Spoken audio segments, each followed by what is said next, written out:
अस्सलाम वालेकुम नाज़रीन ग्रामी, आप देख रहे हैं आखिर न्यूज़ डिजिटल और मैं हूं इरफान इम्तियाज़। नाज़रीन ग्रामी, पाकिस्तान की जानब से जिस तरह का इंडिया को मुंह तोड़ जवाब दिया गया था और उनकी वो ऐसी अजीब अजीब हरकत जो उनके ऊपर जंग का जुनून सवार था, अब ऐसे खामोश करवाया इंडियन को कि अभी तक उनकी जो है ना वो जो टांगें हैं वो कांप रही हैं, जैसे कांपे टांग रही हैं। वही बात है, अभी तक उनकी जो टांगें हैं वो कांप रही हैं और डे बाई डे वो इस चीज़ पर रिसर्च कर रहे हैं, भाई हम कैसे हार गए, आखिरकार कैसे हार गए। इतना बड़ा मुल्क होने के बावजूद, इतनी बड़ी वो माशत इकानमी होने के बावजूद, इतना बड़ा उनके पास सेटअप होने के बावजूद, आज इस व्लॉग में मैं बहुत सारे अहम इंकशाफात मंजर आम पर लाने लगा हूँ कि जो कि हम लोगों को बतौर पाकिस्तानी हमें मालूम नहीं था कि हमारी फ़ौज ने किस तरह से बड़े बड़े कारनामे किए और असल हकीकत क्या थी, क्या हुआ था जब पाकिस्तान ने इंडियन के जो इतने 5-6 जो है ना, कुछ राफेल और दूसरे जो सुखोई 29 और मिग 29 और सुखोई 30 और ये सारे तैयारी जब गिराए थे, या सिचुएशन क्या थी, हुआ क्या था, कैसे हुआ, पाकिस्तान के पायलट्स ने J-10C तैयारी से कैसे उनको मार गिराया, ये सारी सिचुएशन आज के इस व्लॉग में आपके सामने रखने जा रहा हूँ। वीडियो की जेल की जन्म चलने से पहले अगर आप चैनल पर नए हैं, सब्सक्राइब करना, बेल आइकन प्रेस करना ना भूलिएगा और वीडियो को लाइक करना ना भूलिएगा, ताकि इस तरह की इंफॉर्मेटिव वीडियोज़ आप तक पहुँचते रहें और हम आप तक इस तरह की मुख्तलिफ इंफॉर्मेटिव जो वीडियोज़ हैं लम्हा ब लम्हा पहुँचाते रहें और हमारी हौसला अफजाई आप ऐसे ही कर सकते हैं। नाज़रीन ग्रामी, पाकिस्तान ने भारत के राफेल तैयारे को कैसे मार कराया, ये तमाम डिटेल्स बरतानवी खबरसां इदारे ने मंजराम पर लाई हैं और उसने तमाम तर चीज़ों को बड़ी तफसील के साथ इस चीज़ को बयान किया है। मतलब ना पाकिस्तान ने कहा ना इंडिया ने कहा, लेकिन थर्ड कंट्री ये कह रहा है कि क्या क्या हुआ था। और यकीनन जो कहते हैं ना कि जो सैफ की जो तीसरा जो होता है वो हमेशा सच बोलता है, उसमें झूठ की गुंजाइश नहीं होती है। पाकिस्तान बरतानवी खबरसां इदारा है राइटर्स, उसके मुताबिक जी बरतानवी खबरसां इदारा कि चीनी साख्ता PL-15 मिसाइल जो कि भारतीय एजेंसी का नाकामी का एक सबूत है जी, उसने कहा जी कि अब वो जो इंडियन जो एजेंसी है ना, उनको इस चीज़ का मालूम नहीं था, इस चीज़ का इल्म नहीं था। उन्होंने जो चीनी साख्ता ये जो J-10C जो तैयारे थे ना, उन्होंने इसको भी बड़ा लाइट लिया हुआ था। फिर उसके साथ क्योंकि तैयारों के साथ ना मिसाइल सिस्टम जो है, मिसाइल नस्ब किए जाते हैं ताकि वो मुख्तलिफ रेंज के मिसाइल होते हैं कि वो मारे जाएँ और आगे मारा जाता है। मतलब उसके अंदर पहले मिसाइल जो नस्ब किए जाते हैं मारने के लिए, टारगेट बनाने के लिए। तो अब जो इंडियन एजेंसीज़ हैं ना, जो उनकी खुफिया एजेंसीज़ हैं, उनको इस चीज़ का इल्म नहीं था। उनकी मतलब मैं हैरान होता हूँ, उनकी ऐसी खुफिया एजेंसी है ना नाकाम तरीन। उन्होंने ये कहा जी कि जो PL-15 है जो कि ये चाइना का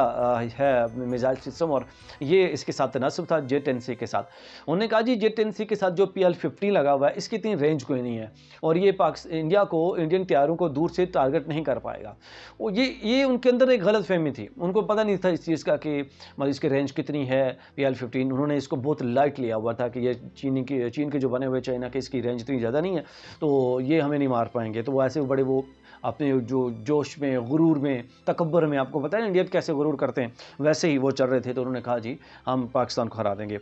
7 मई को जो वाक़या नुमा हुआ था जी पाकिस्तान एयरफोर्स के रेडार ने, अब यहाँ पे एक और गेम भी हुई थी कि भारत के दर्जनों तैयारों की पोजीशन भी पकड़ ली थी पाकिस्तान के रेडार सिस्टम में। इसमें बहुत सारी चीज़ें थी, बहुत सारे पॉइंट्स है, मैं सारे आहिस्ता आहिस्ता डिस्कस करता जाऊँगा। जो आप आगे चलते जाएंगे तो आपको पता चलता जाएगा कि क्या क्या चीज़ें, कैसे पाकिस्तान ने इंडिया को हराया। अच्छा, फिर पहली बात तो ये थी कि उनकी जो इंडियन एजेंसी थी वो नाकाम हो गई थी। उन्होंने सोचा कि PL-15 जो मिसाइल सिस्टम J-10C जो पाकिस्तान के लड़ाका तैयारों के साथ लगा हुआ है, इसकी रेंज कम है, वो हमें मार नहीं पाएंगे। और दूसरा जो पॉइंट था वो ये था जी कि पाकिस्तान एयरफोर्स के रेडार पे भी, पाकिस्तान एयरफोर्स का रेडार सिस्टम इतना तेज़ काम कर रहा था कि इसने जो भारत के दर्जनों तैयारे थे जो कि मूवमेंट कर रहे थे पाकिस्तान की तरफ, बॉर्डर की तरफ, तो इसने सबको पकड़ लिया था। उन सबकी पोजीशन वाज़ेह हो गई थी, पाकिस्तान को पता चल गया था। अच्छा जी, पाक फ़ज़ाइया के जो सरबराह हैं chief air marshal Zaheer Ahmed Babar Sidhu, इनको भी क्रेडिट जाता है इस जंग में जीतने के वाले से। और उसकी वजह ये कि बतौर चीफ ऑफ एयर स्टाफ की नहीं, बल्कि एयर चीफ मार्शल के तौर पर ही नहीं, बल्कि इसके अलावा पाकिस्तान के ऊपर जब कुछ रॉकेट वगैरह जब मिसाइल गिराए थे और हमला किया था, इस तरह की कोशिशें की थी उसने, तो उस दौरान ये हुआ था कि उसके बाद जो सरबराह चीफ एयर मार्शल हैं ज़हीर अहमद बाबर सिद्धू, ये अलर्ट हो गए और उस दिन से ये जो है ना वो बिल्कुल जो उनका कंट्रोल रूम है, पाकिस्तान का जो कंट्रोल रूम था जहाँ से जहाज़ों को ऑपरेट किया जा रहा था, ये उसी के पास ही वहाँ पर सोने लगे, ज़मीन ज़मीन के ऊपर बिस्तर बिछा के वो सोते रहे तब तक। और इस दिन जब ये वाक़या रुमा हुआ, रात के वक्त, सुबह के वक्त, इन्होंने जब ये देखा तो इन्होंने फ़ौरी तौर पर जब मूवमेंट देखी इंडियन तैयारों की, तो इन्होंने फिर जो हमारी एयरफोर्स है उनको इन्होंने हुक्म दिया, इन्होंने कहा कि आप लोग जो है ना अभी जाएँ, और इन्होंने सीधा सीधा यही हुक्म दिया J-10C तैयारे के पायलट को कि आप सीधा जाके आपने टारगेट करना है राफेल तैयारे को। ये मैं नहीं कह रहा, ना ही पाकिस्तान का कोई कह रहा है साफ़ी या फिर इंडिया कोई कह रहा है, ये कह रहे हैं जी बरतानवी खबर साइंसदान राइटर। अच्छा, उन्होंने कहा जी कि उन्होंने ज़हीर अहमद बाबर सिद्धू ने चीफ मार्शल जो है, जो कि कंट्रोल रूम में मौजूद थे और पिछले कई दिनों से ज़मीन के ऊपर जो है ना बिस्तर बिछा के वो सो रहे थे सिर्फ इसी वजह से, और उन्होंने फिर मौके को पकड़ा। फ़ौरी तौर पर उन्होंने फिर J-10C के तैयारे के जो पायलट है उसको उन्होंने हुक्म दिया कि फ़ौरन जाओ और फ़लाँ तैयारा जो है वहाँ से जो आ रहा फिर उसको टारगेट बनाओ।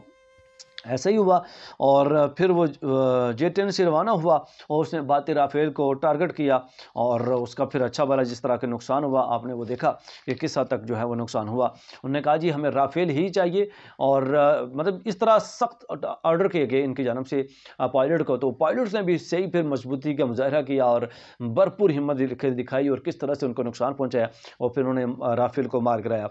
अच्छा नाज़रीन, 10 तैयारों पर मुश्तमिल उनकी जानब से एक जो बड़ा बेड़ा था वो इस तरफ आ रहा था भारतीय फ़ज़ाइया का, और उनके जो लड़ाका तैयारे हैं, लेकिन पाकिस्तान ने किस तरह से उनको जो है टारगेट किया और नाकाम बना दिया। पाक फ़ज़ाइया से 200 किलोमीटर दूर, मतलब पाक फ़ज़ाइया ने, मतलब उन्होंने ये सोचा था कि यार 15 किलोमीटर ऑनली इनके रेंजेस होगी तो ये हमें मार नहीं पाएंगे, लेकिन ये जो J-10C तैयारे थे पाक फ़ज़ाइया के, और इनके ऊपर जो मिसाइल नस्ब थे, जो PL-15 जिनके बारे में इंडियन एजेंसी ने ये सोचा था ये बिल्कुल ही नाकारा हैं और ये लॉन्ग रेंज नहीं होंगे और नहीं मार पाएंगे हमें इतनी दूर से। तो उनकी जो गलतफहमी है वो फिर दूर हो गई कि जब इन्होंने लगभग 200 किलोमीटर से भी ज़ायद का फासला था जहाँ पे इन्होंने टारगेट किया और उनके लड़ाका तैयारों को ज़मीन के ऊपर मार गिराया। और वो दिन था कि जब उनकी तबाहली जो है ना पूरी दुनिया ने देखी, और राफेल के जो शेयर्स हैं वो मार्केट, जैसे आप खबरें सुनते रहे होंगे तो आपको पता होगा, राफेल के जो शेयर्स थे फौरी तौर पे गिरते चले गए, बुरी तरह से गिर गए थे राफेल के शेयर्स, और लोगों ने इसको खरीदना छोड़ दिया। जो इसकी मार्केट है वो क्रैश कर गई, और भारतीय जो पायलट्स थे उनकी गलतफहमी भी फिर उसके बाद दूर हो गई कि जो इनकी जो PL-15 है या J-10C जो पाकिस्तान का तैयार है, इनकी रेंज जो है कम है, ये उनकी गलतफहमी दूर हो गई। नाज़रीन, फिर उसके बाद एक और जो बात है मंज़र आम पर आई इस जंग से रिलेटेड, वो ये थी कि पाकिस्तान की जो कामयाबी के पीछे ये भी था कि इलेक्ट्रॉनिक वारफेयर, एक इसको करार दिया गया है कि ये एक ऐसी वारफेयर थी जो कि इलेक्ट्रॉनिक, मतलब टोटली इलेक्ट्रिकल तरीके से लड़ी गई थी। और J-10C जो है ना वो नस्ब किए गए मिसाइल 15 जो है ना, ये इन्होंने कैसे टारगेट किया, इसके पीछे पूरी एक रॉकेट साइंस इन्होंने एक पूरा एक सिस्टम नस्ब किया हुआ था। और एक और जो बड़ी रॉकेट साइंस मंज़र आम पर आई है जो पाकिस्तान की जानब से स्पेशली तौर पर डिज़ाइन की गई थी, वो ये थी नाज़रीन, हर एक मिसाइल के अंदर हर एक जो तैयारा है, लड़ाका तैयारा होता है, उसके अंदर जो है रेडार सिस्टम नस्ब होता है, और इसी तरह से ज़मीन के ऊपर भी रेडार सिस्टम होता है। जैसे आपने सुना होगा अक्सर कि फिर वो रेडार सिस्टम में जहाज़ आता है, पता चल जाता है कि रेडार के थ्रू से कि जहाज़ आ रहा है, फ़लाँ जहाज़ आ रहा है, और इसी तरह जो जहाज़ होते हैं, जो लड़ाका तैयार है, उनके ऊपर भी रेडार सिस्टम होता है। तो वो रेडार सिस्टम भी जो है ना, अब इन्होंने किया ये कि रेडार सिस्टम जंग के दौरान पाकिस्तान के मुकम्मल तौर पर बंद थे। मतलब हैरान होते हैं कि यार हम ये सुन के किस तरह से इन्होंने इस चीज़ को डिज़ाइन किया। पाकिस्तान के जितने भी J-10C या लड़ाका तैयारे थे, इनके रेडार सिस्टम मतलब मुकम्मल तौर पर जो जहाज़ों के अंदर थे वो बंद थे, लेकिन इनको फिर भी रेडार के जो सिग्नल थे वो मिल रहे थे। मतलब बड़ी टेक्निकल तरीके से इन्होंने ये गेम खेली है। वो इसीलिए कहते हैं जंग सिर्फ वो पावर से नहीं जीती जाती, ताकत से नहीं जीती जाती, इसके दिमाग का भी इस्तेमाल और बखूबी इस्तेमाल किया पाकिस्तानी जो आर्मी है इन्होंने। अच्छा, उसके बाद जी कि इसका एक नाम दिया गया इनका वेगेरियस ड्रैगन के नाम से, और जिसमें पाकिस्तान, चाइना, ये दोनों मालिक शामिल हैं, और इन्होंने J-10C PL-15 जो मिसाइल सिस्टम, ये जो दोनों J-10C लड़ाका तैयारे और PL-15 मिसाइल, ये सिर्फ पाकिस्तान के पास हैं या फिर चाइना के पास, ये दोनों जो है मालिक सिर्फ ये यूज़ करते हैं, और इसलिए इनको जो है ना वेगेरियस ड्रैगन का नाम दिया गया है। तो आगे हम डिस्कस करेंगे जी ये कैसे, मतलब इन्होंने ये सिस्टम बनाया जिसको सर्विलेंस सिस्टम का नाम दिया गया था, जिसके बारे में मैं अभी डिस्कस कर रहा था। नाज़रीन, लंदन की जानब से जो एक उनका मशहूर फ़ज़ाई जंगों के माहिर हैं जस्टिन बर्डिंग, उनकी जानब से थिंक टैंक भी इनको कहा जाता है, और उन्होंने इंडियंस को उन्होंने कहा जी कि इंडियंस को अंदाज़ा नहीं था कि इंडियंस को कि वो पाकिस्तान के त्यारे उनको कितनी दूर से इस तरह से टारगेट करके उनको तहस नहस कर देंगे, मार देंगे, और यही वजह उनकी कमज़ोरी बनी है। अब हम बात करते हैं कि कैसे पाकिस्तान की जो फ़ज़ाइया है, इसने ये सिस्टम तैयार किया, सर्वेलेंस सिस्टम, और जिसके थ्रू से इनका जो रडार सिस्टम तो बंद था, लेकिन जो रडार के सिग्नल सारे इनको फिर भी आ रहे थे, और इस रडार सिस्टम के बंद होने की वजह से पाकिस्तान के जो लड़ाका तैयारे हैं वो इंडियन के रडार सिस्टम पे आए नहीं है। उनको पता ही नहीं चला कि कोई उनका लड़ाका तैयारा आया भी है, और ये बड़े आराम सुकून से उनको मार के भी फिर वापस भी आ गए।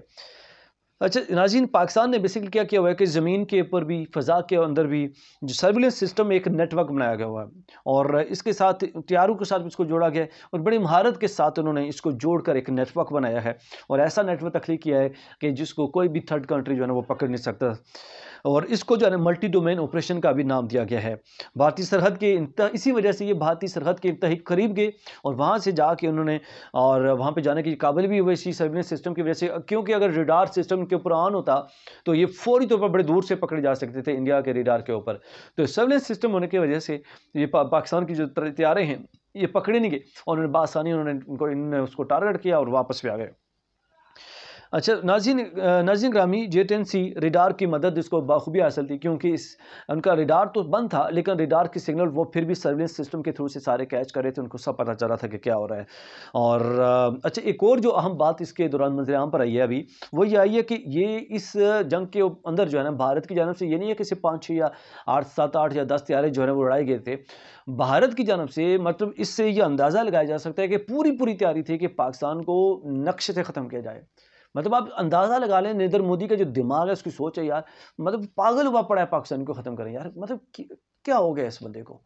और ये मैंने जब ये खबर देखी तो मुझे अंदाज़ा हुआ कि यार उसके ऊपर इतना बड़ा जंग का जुनून था यार। वो तो शुक्र है अल्लाह के कि हमारी जो आर्मी है, हमारी जो फ़ौज है, इतनी प्रोएक्टिव थी, इन्होंने किस तरह से उनको तहस-नहस कर दिया।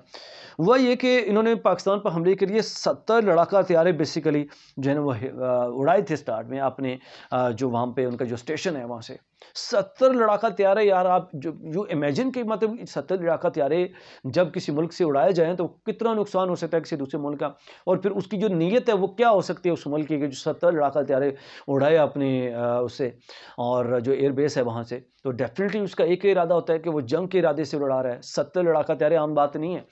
और लेकिन जब उनको 8 जो उनके पहले 10-12 जो लड़ाका तैयारी जब उड़ाए गए थे, जब उनको इतनी बुरी मार पड़ी, तो उसके बाद उनको मुँह की खानी पड़ी, तो सब जो है ना जो उनके पायलट थे वो भाग के वापस जो है ना अपने एयरबेस की तरफ लौट पे, और फिर उनके साथ उनको इसी वजह से जो है उनके बाद हार भी नसीब हो गई। और पाकिस्तान ने किस तरह से ना सिर्फ पावर के थ्रू से बल्कि एक टेक्निकल तरीके से भी, फिर इसके साथ साथ साइबर के थ्रू से भी पाकिस्तान ने हमले किए इंडिया के ऊपर, और उनका जो पूरा सिस्टम है उसको जाम करके रख दिया। एक और भी खबर में से यहाँ पर आई है कि उनका जो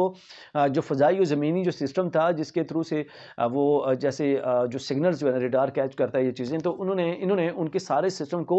बिल्कुल जाम करके रख दिया था। और एक जो उनका सुखोई 30 जो तैयारा था, इस चीज़ का उन्होंने खुद एक्सेप्ट किया, खुद कबूल किया, इस बात को माना है कि पाकिस्तान ने हमारे सुखोई 30 के रडार सिस्टम को हाईजैक कर लिया था। और बाकी तो वो तो आपने देखा कि फिर भी नहीं मान रहे थे पहले, जी हमारे कोई लड़ाका तैयारा तबाह नहीं हुआ, ये नहीं हुआ, वो नहीं हुआ। बिलाखिर अभी सारी बातें सामने आ गई हैं। अभी गुज़श्ता दिनों जो उनके अपोजिशन लीडर हैं, उनकी जानब से ये बयानात मंजर-आम पर आए। उन्होंने ये सारा कहा है बाकी अपोजिट पार्टी की जानब से भी कि हमने सारा मलबा खुद देखा, हमने खुद अपने आँखों से जाकर देखा है कि जहाज़ कितने तबाह हुए हैं और किस तरह से तबाह हुआ है।